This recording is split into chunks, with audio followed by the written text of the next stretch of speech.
Yang pertama, pengertian hak. Hak adalah segala sesuatu yang harus didapatkan, diterima, dan diperoleh oleh setiap manusia. Hak sudah dimiliki oleh setiap orang sejak lahir, bahkan sebelum seseorang itu lahir ke dunia. Menurut Kamus Besar Bahasa Indonesia, hak memiliki arti. Di antaranya, sesuatu hal yang benar, milik atau kepunyaan, kewenangan atau kekuasaan untuk berbuat sesuatu karena telah ditentukan oleh undang-undang atau aturan. Kekuasaan yang benar atas sesuatu atau untuk menuntut sesuatu. Kedudukan, derajat, atau martabat seseorang. Intinya, hak adalah apa yang menjadi milik kita dari wajib kita terima. Dan anjing dari wajib. Selanjutnya, pengertian kewajiban. Kewajiban adalah segala sesuatu yang harus dilakukan, dikerjakan, atau dilaksanakan, sesuatu yang bersifat wajib dan tidak boleh ditinggalkan oleh siapapun sesuai dengan aturan dan peraturan yang berlaku. Menurut Kamus Besar Bahasa Indonesia, kewajiban adalah sesuatu yang diwajibkan atau sesuatu yang wajib dilaksanakan. Ciri utama kewajiban: yang pertama, dilaksanakan dengan penuh tanggung jawab. Yang kedua, apabila tidak dilakukan atau diabaikan, maka pelakunya akan mendapatkan konsekuensi berupa sanksi atau hukuman, baik sanksi sosial maupun hukum. Intinya, kewajiban adalah apa yang harus kita lakukan sebagai tanggung jawab. Selanjutnya, hubungan antara hak dan kewajiban. Hak dan kewajiban merupakan dua hal yang saling mengisi, berkaitan erat dan tidak dapat dipisahkan. Keduanya memiliki hubungan timbal balik, artinya satu sama lain yang saling membutuhkan dan berhubungan. Prinsip utamanya adalah hak harus seimbang. Hak harus diberikan secara adil dan sebanding dengan kewajiban yang sudah dilakukan.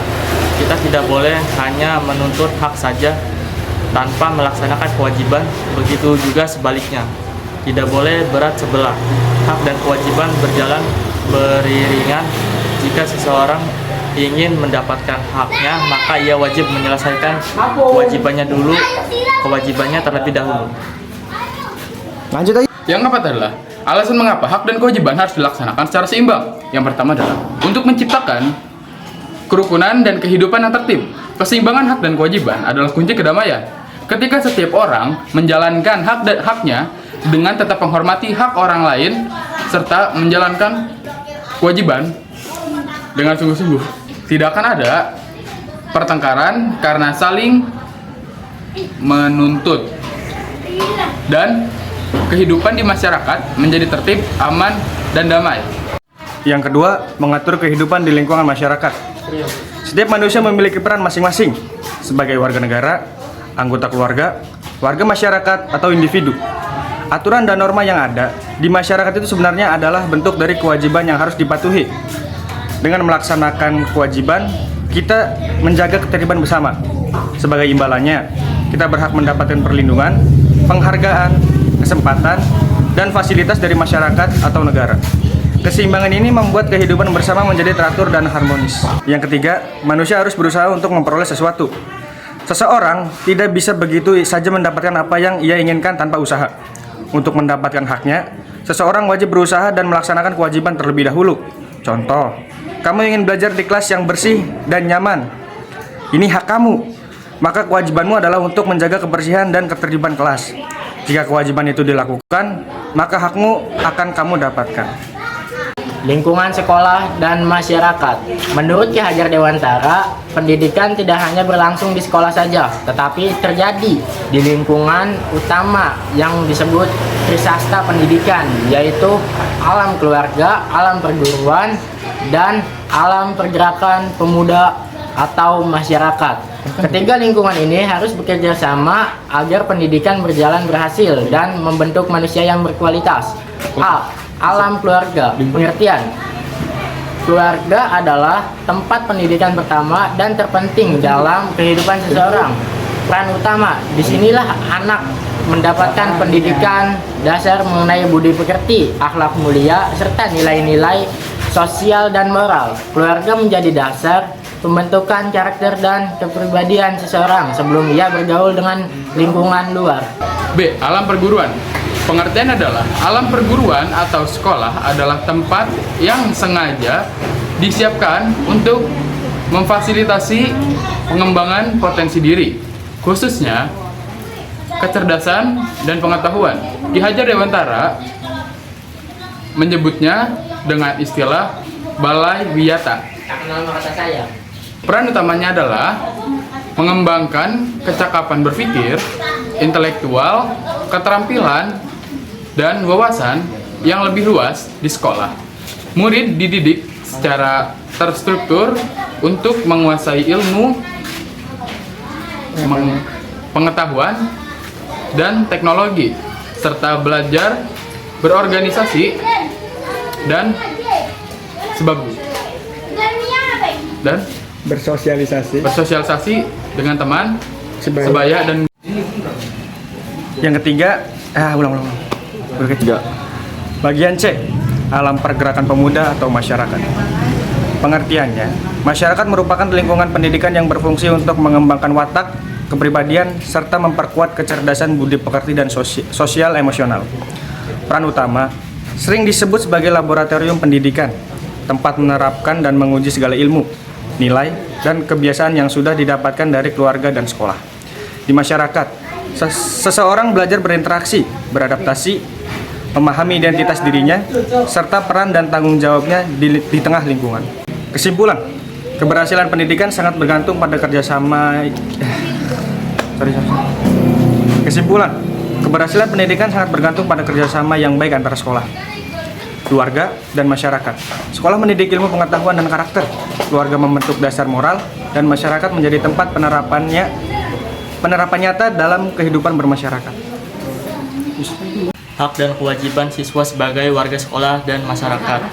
Berdasarkan Undang-Undang Nomor 20 Tahun 2003 tentang Sistem Pendidikan Nasional, peserta didik adalah anggota masyarakat yang berusaha mengembangkan potensi diri melalui proses pembelajaran yang tersedia pada jalur, jenjang, dan jenis pendidikan tertentu.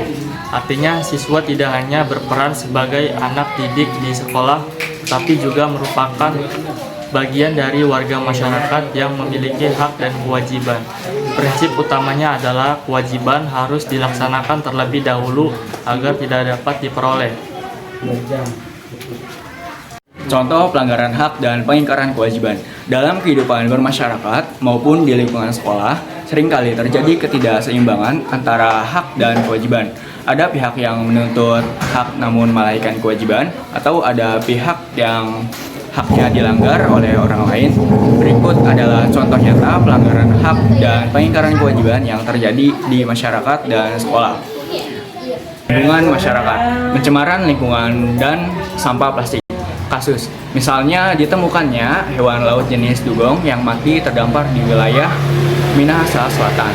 Dugong tersebut diduga mati akibat ulah manusia, terbukti dari ditemukannya sejumlah sampah plastik di dalam perut hewan tersebut.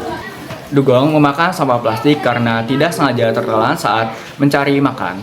Hal ini menandakan bahwa perairan laut Indonesia sudah tercampur parah oleh limbah plastik. Analisis pelanggaran dan pengingkaran. 1. Pengingkaran kewajiban. Membuang sampah sembarangan merupakan bentuk nyata pengingkaran kewajiban warga negara untuk menjaga kelestarian dan kebersihan lingkungan. Sampah plastik yang terus-menerus dibuang ke selokan, sungai, atau pantai akan terbawa arus dan menumpuk di laut. Yang kedua, dampak dan pelanggaran hak. Tumpukan sampah plastik tersebut merusak dan menghancurkan ekosistem laut. Hal ini melanggar hak makhluk hidup lain untuk hidup dan berkembang biak dengan aman. Selain itu, pencemaran laut juga merugikan manusia karena merusak sumber daya alam dan keindahan alam yang seharusnya bisa dinikmati bersama. Yang paling diingat adalah kata bokap gua, kalau tempat duduk lu, dudukin dan jangan mau didudukin oleh orang lain. Jangan mau diusir. Artinya, kalau bukan tempat duduk lu, jangan dudukin meskipun kosong. Artinya, tahulah kewajiban dan hak. Kalau emang tempat itu bukan tempat lu, jangan dudukin meskipun kosong. Karena suatu hari lu akan diusir oleh pemilik tempat itu, dan diusir dari tempat duduk kita itu malu, gak enak. Itu. Tapi kalau emang tempat lu, jangan mau diusir. Bahkan kalau dalam Islam, kalau ada orang yang mau merebut wilayah kita, harta kita, apalagi nyawa kita, kita itu diperbolehkan untuk memerangi orang-orang yang mau merebut harta kita.